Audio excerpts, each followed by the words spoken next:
नमस्ते दोस्तों, आज की कहानी है हमारी धोखेबाज पत्नी। पुराने ज़माने की यह कहानी है। एक प्रदेश में एक व्यापारी ने प्रेम विवाह किया। हालांकि तब प्रेम विवाह करना कोई छोटी आम बात नहीं थी, लेकिन फिर भी व्यापारी और उसकी प्रेमिका, जो अब उसकी पत्नी बन चुकी थी, उनका सच्चा प्यार देखकर लोगों ने उन्हें स्वीकार कर लिया और लोग उनके प्यार की मिसाल देने लगे। वे दोनों भी अपने प्यार से भरी नई संसार में काफ़ी खुश थे। लोग यह देखकर हैरान रह जाते कि उन दोनों में कभी किसी वस्तु या विषय को लेकर झगड़े नहीं होते थे। व्यापारी और उसकी पत्नी ने अपने प्यार की रोशनी सदा रोशन रहे, इसलिए एक नियम बनाया था। उन दिनों लोग रात को छतों पर मशाल जलाया करते थे ताकि घर आंगन में उजाला रहे, और सोने के समय उसे बुझा देते थे। प्रेमी जोड़े ने तय किया कि वे जब तक साथ रहेंगे तब तक उनके घर की मशाल जलती रहेगी।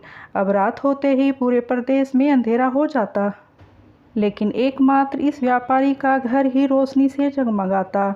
इस प्रदेश का राजा एक बड़े से महल में रहता था। हर रात को सोने से पहले वो अपनी रानी के साथ महल की छत पर जाकर आसमान के नज़ारे देखता था। एक बार जब राजा अपनी रानी के साथ छत पर चांद सितारे देख रहा था, तब दोनों की नज़र व्यापारी के जगमगाते घर पर पड़ी। राजा और रानी ही उसके बारे में चर्चा करने लगे। राजा ने कहा, इस प्रेमी जोड़े में पति समझदार है, इसलिए उसका घर अच्छे से चल रहा है। रानी राजा से सहमत नहीं थी। रानी का कहना था, जौनी ही ज़्यादा समझदार होगी, वह पति के और उसके घर वालों की गलतियों को नज़रअंदाज कर देती होगी। इसके बिना उसके परिवार का इतने अच्छे से चलना संभव नहीं है। राजा रानी की चर्चा बहस में और फिर बाद में झगड़े में बदल गई। अंत में राजा ने कहा, हम क्यों झगड़ा करें, एक काम करते हैं, उनकी परीक्षा लेते हैं और देखते हैं कौन समझदार है। रानी को यह सुझाव बहुत पसंद आया। राजा ने उसकी परीक्षा लेने के लिए एक योजना रानी को बताई। अगले दिन योजना के मुताबिक रानी ने व्यापारी के घर एक स्त्री को भेजा। वह स्त्री व्यापारी के पास गई और उससे बोली, मैं तुम्हारे लिए एक रानी का संदेश लेकर आई हूँ। वो स्त्री संकोच करते हुए व्यापारी से बोली कि रानी को तुम बहुत पसंद आ गए हो। अगर तुम अपनी पत्नी को छोड़ दो या उसकी हत्या कर दो तो रानी तुमसे शादी करने के लिए तैयार है।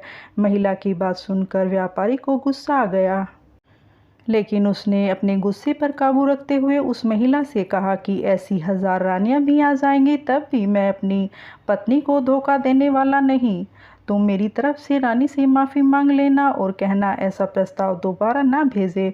उस स्त्री ने व्यापारी ने जो कहा वह सब बात राजा और रानी को जाकर बता दी। व्यापारी का ऐसा जवाब सुनकर राजा खुश हो गया, क्योंकि राजा जैसा सोचता था व्यापारी उतना ही समझदार निकला। अब व्यापारी की पत्नी की परीक्षा की बारी थी। राजा ने एक आदमी को उसके पास भेजा। आदमी ने व्यापारी की पत्नी से कहा, राजा को तुम पसंद आ गई हो। राजा ने कहा है, अगर तुम अपने पति को मार देती हो तो वह तुम्हें अपनी रानी बना लेंगे। आदमी की बातें सुनकर पहले तो व्यापारी की पत्नी कुछ भी नहीं बोली। जब वह आदमी जाने लगा तब पीछे से व्यापारी की पत्नी ने कहा कि आज रात को जब मशाल बुझ जाए तो समझ लेना कि मैंने अपने पति की हत्या कर दी है। राजा के आदमी ने इस घटना का वर्णन राजा और रानी के सामने जाकर किया। राजा को व्यापारी की पत्नी पर काफ़ी गुस्सा आया, लेकिन रानी ने राजा से कहा कि वह सिर्फ ऐसा कह सकती है, कर नहीं सकती। आखिर वह उसकी पत्नी है और प्रेमिका भी। राजा ने तय किया कि व्यापारी को खतरे में नहीं डालना चाहिए, इसलिए राजा ने अपने सिपाहियों को आदेश देकर उसके घर के पास खड़ा रहने के लिए कहा। राजा ने उनको समझाया कि जैसे ही व्यापारी के घर की मशाल बुझे तो तुम तुरंत उसके घर में घुस जाना और व्यापारी को बचा लेना। रात होते ही राजा और रानी अपने महल की छत पर आकर व्यापारी के घर की तरफ देखने लगे। आधी रात हो गई लेकिन कुछ भी नहीं हुआ। रानी राजा से कहने लगी, मैं कहती थी ना कि वह सिर्फ कह सकती है, ऐसा कर नहीं सकती। रानी ने यह शब्द कहे ही थे कि राजा ने देखा कि व्यापारी के घर की मशाल बुझ चुकी है। राजा को व्यापारी की चिंता होने लगी। थोड़ी देर बाद राजा के वह सिपाही जो व्यापारी की सुरक्षा के लिए वहां खड़े थे, राजा के पास आ गए और उन्होंने राजा को व्यापारी की मौत की खबर सुनाई। राजा ने कहा, तुम्हारे होते हुए व्यापारी कैसे मर सकता है? सिपाही ने कहा कि उसकी पत्नी ने दिन में ही जहर दे दिया था और रात को पति के मरने के बाद उसने घर की मशाल बुझाई, इसलिए हम कुछ भी नहीं कर पाए। राजा को इस घटना से न सिर्फ व्यापारी की पत्नी बल्कि औरत जात से नफरत हो गई। व्यापारी की पत्नी के बेवफाई के विचार उसे पूरी रात आते रहे। राजा उस रात 1 मिनट भी नहीं सो पाया। राजा को इस बात का काफ़ी पछतावा हुआ कि उसकी वजह से व्यापारी को अपनी जान गंवानी पड़ी। सवेरे राजा ने अपने एक मंत्री को बुलाया और उसे आदेश दिया कि मैं शिकार करने जा रहा हूँ, जब तक मैं लौटूँ इस प्रदेश की सभी महिलाओं को गला काट कर मार देना। राजा का ऐसा आदेश सुनकर मंत्री ने राजा को काफ़ी समझाने की कोशिश की, लेकिन राजा उसकी एक भी बात सुनने के लिए तैयार नहीं था और राजा ने उसे धमकी दी कि अगर तूने यह काम पूरा नहीं किया तो सबसे पहले मैं तुम्हें ही मौत की सज़ा दे दूंगा। राजा के शिकार जाने के बाद मंत्री काफ़ी चिंता में डूब गया। जब मंत्री को कुछ भी नहीं समझ आ रहा था तो मंत्री सीधे अपने पिता के घर गया, जो पहले राजा के पिता के यहाँ मंत्री रह चुका था और काफ़ी समझदार था। मंत्री ने अपने पिता को सारी बात बताई। बेटे की बात सुनने के बाद उसके पिता ने कहा कि सबसे पहले तुम कहीं जाकर छुप जाओ, क्योंकि राजा जब लौटेगा और देखेगा कि तुमने उनका हुक्म नहीं माना तो वह सबसे पहले तुम्हें सजा देगा। मैं देखता हूँ किसी तरह राजा को समझाता हूँ। रात को जब राजा लौटा और उसने देखा कि उसके प्रदेश में सभी महिलाएं पहले की तरह ही अपना काम कर रही हैं, घूम रही हैं, तो उसे मंत्री पर बहुत गुस्सा आया।